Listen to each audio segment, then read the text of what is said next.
Okay, so let's do a crash course in the early part of World War II. Okay, so the the initial Japanese campaign that happens right at the same time at Pearl Harbor, the Japanese invade Malaya and they begin moving down the Malayan Peninsula to capture the critical British port of Singapore. That's the prize of this whole thing. And and they do that. It's a total curb stomp of a campaign. They just rout the British. And at the end of that campaign, then on February 15th, Singapore falls. And it is one of the most catastrophic British defeats in their history. Something like 160,000 POWs go into captivity. The majority of them are Indian, but there are a lot of British troops, Australian troops as well. And at the same time, even as the Malayan campaign is unraveling, the Japanese then invade Burma as well, because Burma is right up next to India. India is the biggest, most important colony in the British Empire.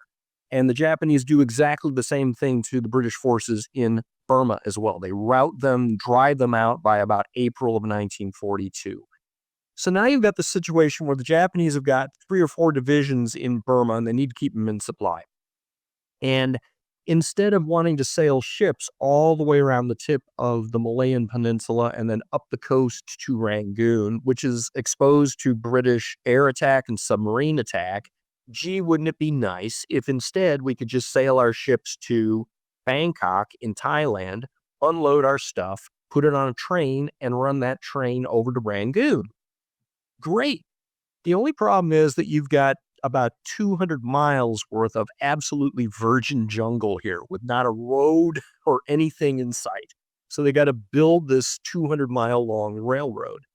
So what they end up doing is they start working from both ends, west to east from Burma and then east to west from Thailand and Malaya. And they end up rounding up about 200,000 indigenous laborers to work on this railroad, both Burmese and Thai and Malayan.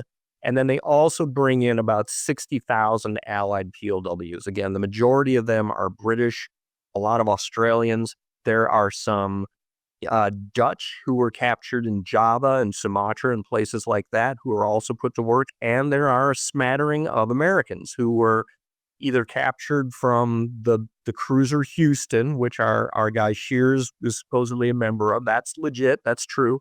And there were also some American troops in Java, some anti-aircraft and artillery guys that get captured. And all those dudes end up on this railroad. And it's horrific.